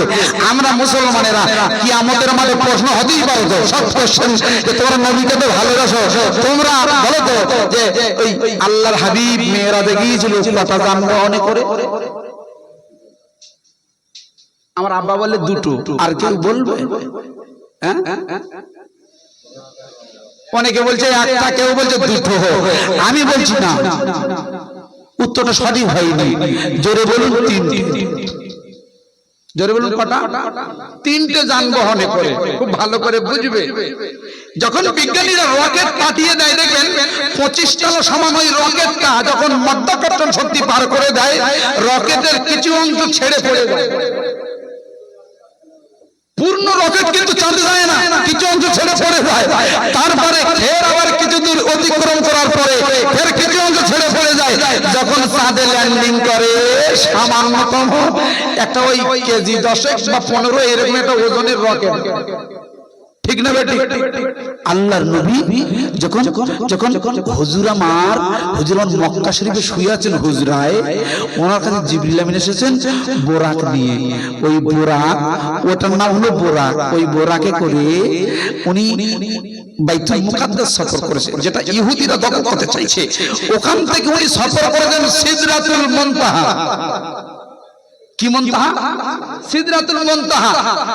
হযরতে আল্লামা আশরাফ আলী থানভী রাহমাতুল্লাহ আলাইহি বলেছে সিদরাতুল মুনতাহা হলো এটি বাড়ির কাছে একটি জায়গার নাম। আল্লাহ পাকের যা সৃষ্টির রহস্য, সিদরাতুল মুনতাহা মানে 7 আসমানের পরে একটি কুল গাছ আছে। আব্বা আমার আলোচনা শুনছেন? একটি কুল গাছ আছে, ওই কুল গাছটার নাম হলো সিদরাতুল মুনতাহা, কুল বৃক্ষের সীমানা। জিবরিল আমিন ওই পর্যন্ত গিয়ে বলে হুজুর আমি আর পারবো না। বলছে কেন, আপনি যাবেন? না হুজুর এইবার আমার দায়িত্ব শেষ। ওপারে গেলে, এই সীমানা বর্ডারের ওপারে গেলে আমার পাসপোর্ট ভিসা কিছু নেই, আমার ডানা 70,000 ডানা পুড়িয়ে যাবে। কি আশ্চর্য! আল্লাহর নবী গেলেন কিন্তু পুরলেন না। আল্লাহর হাবিব মদিনা শরীফের বয়স জিজ্ঞাসা করছিল না, হুজুর বললেন, আল্লাহ রাসূল বলছে তুমি জানো না আমার বয়স কত? পৃথিবীর কোনো ক্যালকুলেটর নেই আমার বয়স হিসাব করতে পারে। আল্লাহ আমার নূরের তাজাল্লি দিয়ে তৈরি করেছে। তুমি জিবরিল আমিন কেন? 70,000 জিবরিল আমিন এলো আমার নূরের সমতুল্য হবে না। একটু সিল্লে বলা যাবে না সুবহানাল্লাহ।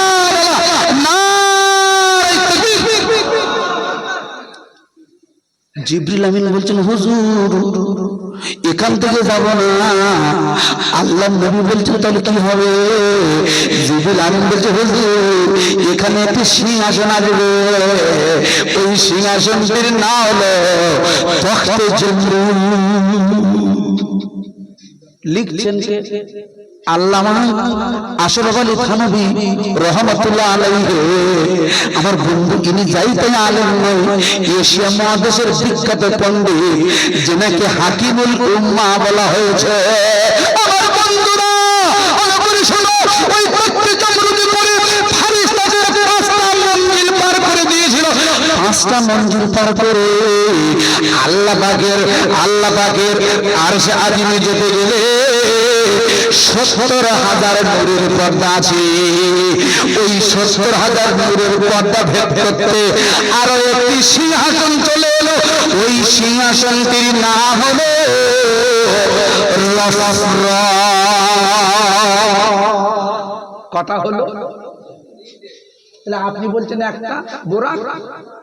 কিতাব খুলবেন, আশরাফ আলী থানভী হুজুর সেই রাসূলের শানে আমরা দাঁড়িয়ে একটু সালাতু সালাম পেশ করব। আপনারা রাজি না রাজি? একটু জোরে বলে। খুব সময় সংক্ষেপ, আমি রাসূলের শানে একটু সালাতু সালাম পেশ করব। এখন করে না কেন? এখন আদবের চাইতে বিআদবটা বেশি হয়ে গেছে। কি বলে?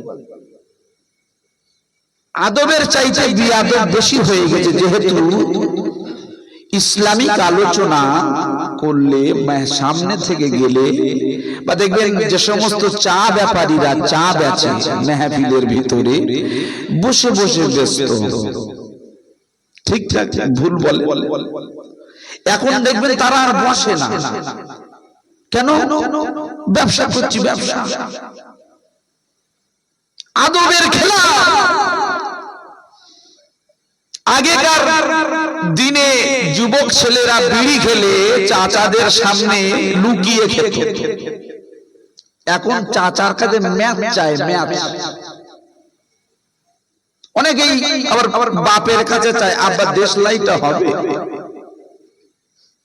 বলছে বাবু কেন? বলে বিড়িটা ধরা। আমি আপনাদের এখানকার কথা বলছি না, একদম না, অন্যান্য জায়গার কথা বলছি। আদবে আবেদ হয়, বিয়াদবে শয়তান।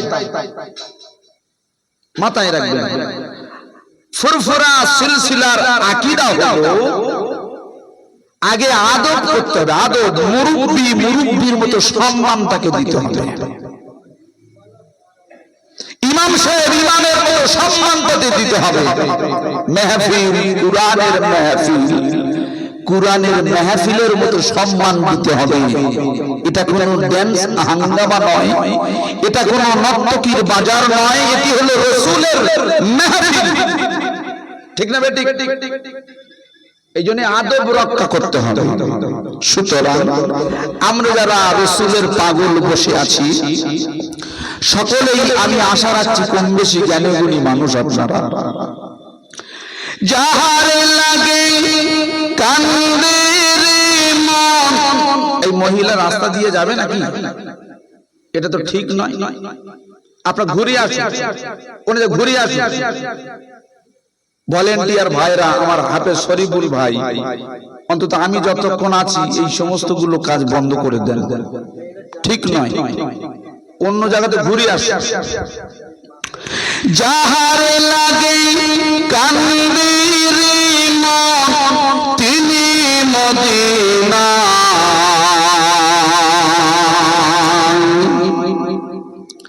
যাহার লাগে কান্দে রে মন, তিনি মদিনা।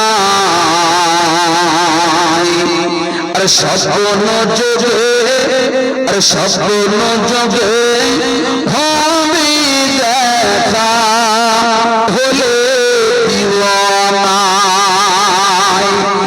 এমন নবী, এমন নবী কোথায় পাবো? এমন নবী কোথায় পাবো? আমায় তোমরা বলো না। নবী আছেন মদিনায়, কবে যাবো জানি না। আল্লাহুম্মা সাল্লি আলা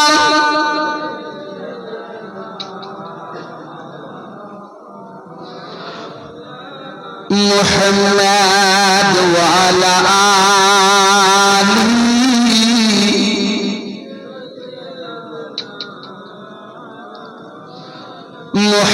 মুহাম্মাদ। কালমা লা ইলাহা ইল্লাল্লাহ, কালমা লা ইলাহা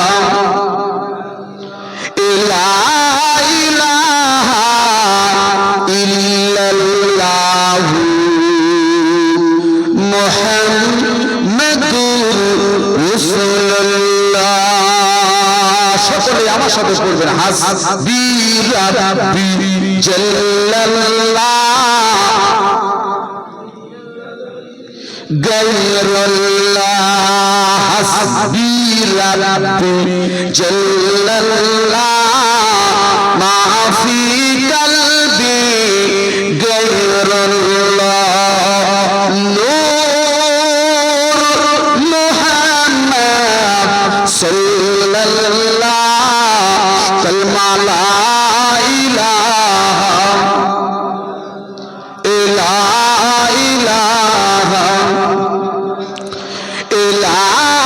ইলাহা ইল্লাল্লাহ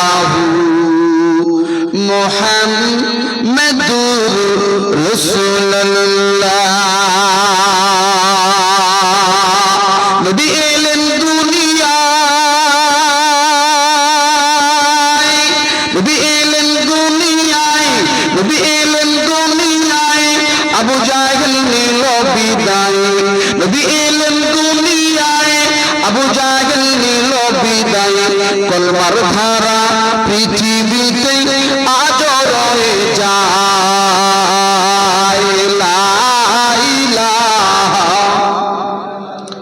মুহাম্মদ লা ইলাহা ইল্লাল্লাহ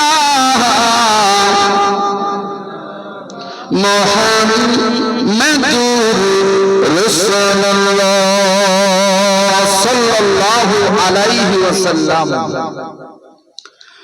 সম্মানিত আজকের মাহফিলের সুযোগ্য ফুরফুরা শরীফের মহামান্য পীর কামেল জনাব আলা হযরত মাওলানা মুহাম্মদ পীরজাদা আব্দুল কাদের সিদ্দিকী আল কুরাইশি ফুরফুরা দরবার শরীফ, আমার পূর্বেই উলামা হযরত আমার বন্ধুবর জনাব হযরত মাওলানা আব্দুল মুহিত সাহেব, আরো পশ্চিম বাংলার খ্যাতনামা বক্তাগণের শুভাগমনে সুন্দর ইসলামী প্রোগ্রাম ইসালে সোয়াবের মজলিসের ইন্তজাম। আমার সামনে বসে আছেন গড়ের আবাদ, এটা কোন থানা? মিনাখা থানার অন্তর্গত গড়ের আবাদ। নেককার পরহেজগার জ্ঞানী গুণী সুধী রাসূলের আশিক ইসলামের খাদেম, পর্দার আড়ালে বসে আছেন সুনামধন্য মায়েরা, পর্দানসীনা, ছোট্ট ছোট্ট স্নেহের কচিকাঁচা ভাইয়েরা বোনেরা, সকলকে আমি আন্তরিক মোবারকবাদ জানাচ্ছি মেহফিলের পক্ষ থেকে। আমরা সকলেই বলছি আলহামদুলিল্লাহ। এটি জোরে বলেন আলহামদুলিল্লাহ। এটা মসজিদের মাঠ তো নাকি? মসজিদের মাঠ, মসজিদের সম্পত্তি আছে, মাদ্রাসা নেই নাকি? না, মাদ্রাসাও আছে, আছে, কিন্তু মসজিদ মাদ্রাসাগুলো সব বেহাত হয়ে যাবে। এখন সরকারের কালো নজর পড়ে গেছে, খোঁড়া সরকার, যে সরকারের পা নেই, গদি টলমল করছে, ওই সরকার আমাদের দিকে চোখ রাঙাচ্ছে। এমনি কানা খোড়া এক গুণ বাড়া, কানা খোড়া এক গুণ বাড়া না ভাই। এ খোড়া সরকার, এর বারবার এর বেশি বার বেড়ে গেছে। আল্লাহ বলে দাঁড়া, জুতো মেরে সিংহাসন চ্যুত করে দেব। সেই দিনটা কবে আসবে আমরা দেখতে চাই। বলুন আলহামদুলিল্লাহ। মহান রব্বুল আলামিনের দরবারে কোটি কোটি শুকরিয়া জ্ঞাপন করছি। গড়ের আমাদের জমিন থেকে আমরা মেহফিল ইন্তজামের ভেতরে বসে বসে কুরআনের আওয়াজ শুনছি। এই জন্য আল্লাহ দরবারে একটু শুকরিয়া জ্ঞাপন করে নি ভাই।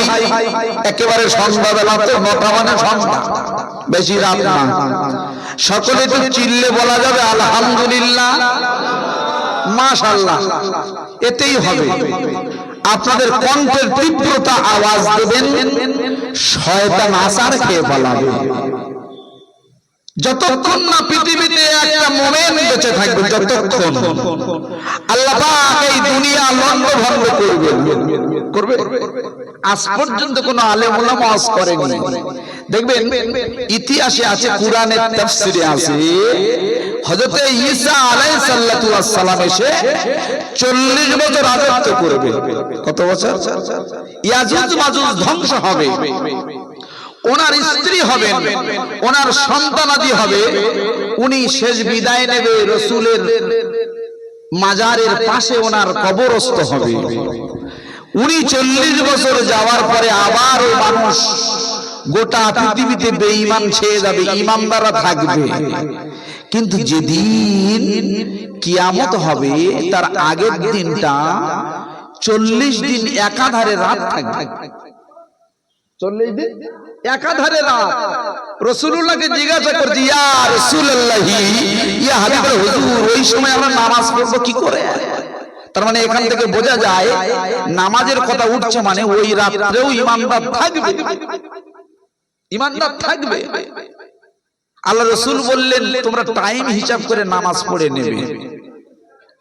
ওই রাতের শেষের দিকে ঈমানদারদের বগলে একটি ফোঁড়া, বগল ওই ফোড়ার আঘাতে প্রত্যেকেই ইমানদাররা মারা যাবে। পরের দিন সকালবেলা পূর্ব দিক দিয়ে নয় পশ্চিম দিক দিয়ে সূর্য উঠে যাবে, কিয়ামতের দামামা বেজে যাবে, দুনিয়া লণ্ডভণ্ড হয়ে যাবে। সুতরাং কানা খড়ায় এক গুণ বাড়া, আল্লাহ পাক হেফাজত করেন কানার প্রতিষ্ঠি থেকে মুসলমানদের ওয়াকফ স্টেট কোটি কোটি টাকার সম্পত্তি যেটা আমি আপনি নিয়ন্ত্রণ করি, আমাদের ভারতবর্ষের ওয়াকফ বোর্ড নিয়ন্ত্রণ করেন। মসজিদের আপনার দানকৃত অর্থ, জমি জমা এগুলো সব ওয়াকফ স্টেটের নিয়ন্ত্রণে। ওরা চাইছে আমরা দখল করে নিয়ে কাশ্মীরের মতো 370 ধারা বাতিল করে সাধারণ করে দিয়েছে। এই ভারতবর্ষে ওয়াকফ সম্পত্তি শুধু মুসলমানদের নেই, আমাদের ওয়াকফ সম্পত্তি কারা দিয়েছে?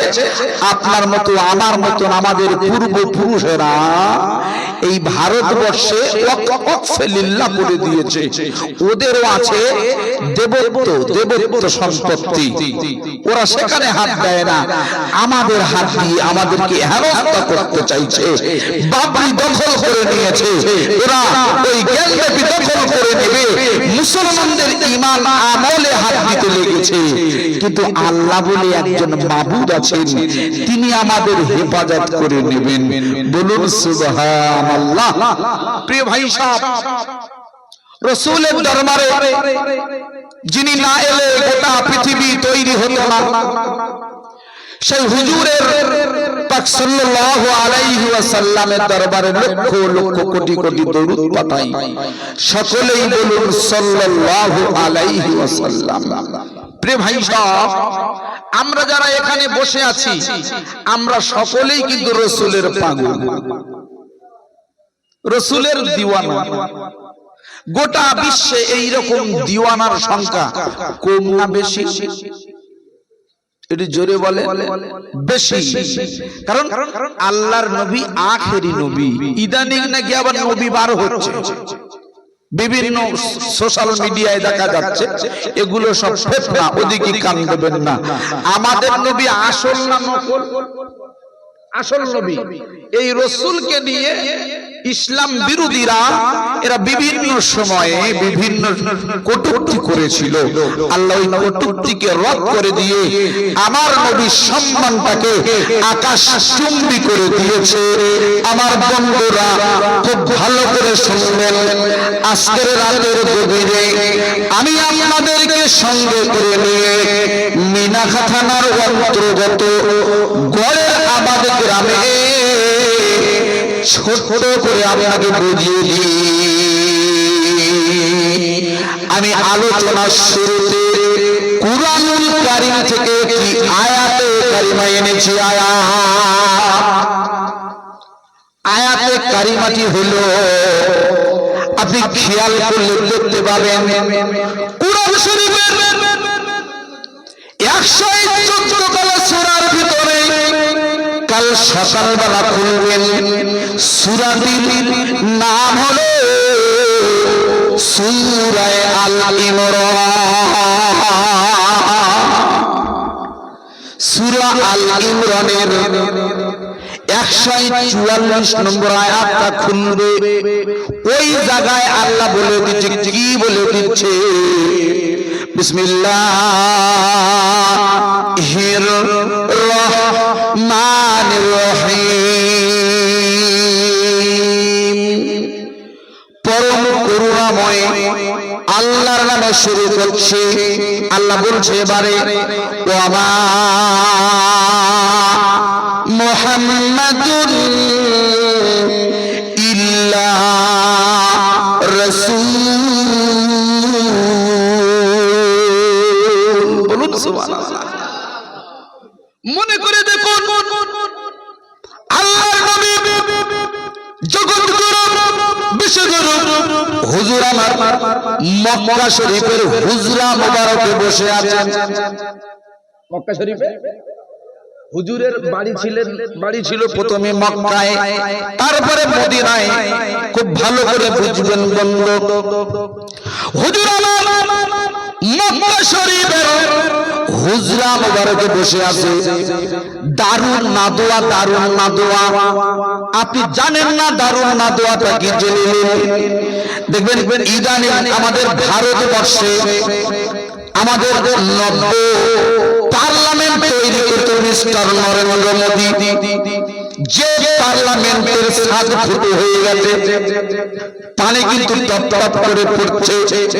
এটা আমরা ভারতীয় হিসাবে আমাদের জন্য লজ্জা। খুব ভালো করে বুঝবে, এটি হলো ভারতবর্ষের পার্লামেন্ট বর্তমান। ভালো করে শুনে নিন, তৎকালীন যুগে যখন আল্লাহর নবী মক্কায় অবস্থান করছেন দয়ার নবী, ওই সময় কুরাইশদের পার্লামেন্ট হলো দারুন নাদওয়া। ইতিহাসটা খুলবে বন্ধু। দারুন নাদওয়া থেকে আবু জাহেলের নেতৃত্বে একটি বিল পাস হয়েছিল। বিল, যে বিল, যে রকম বিল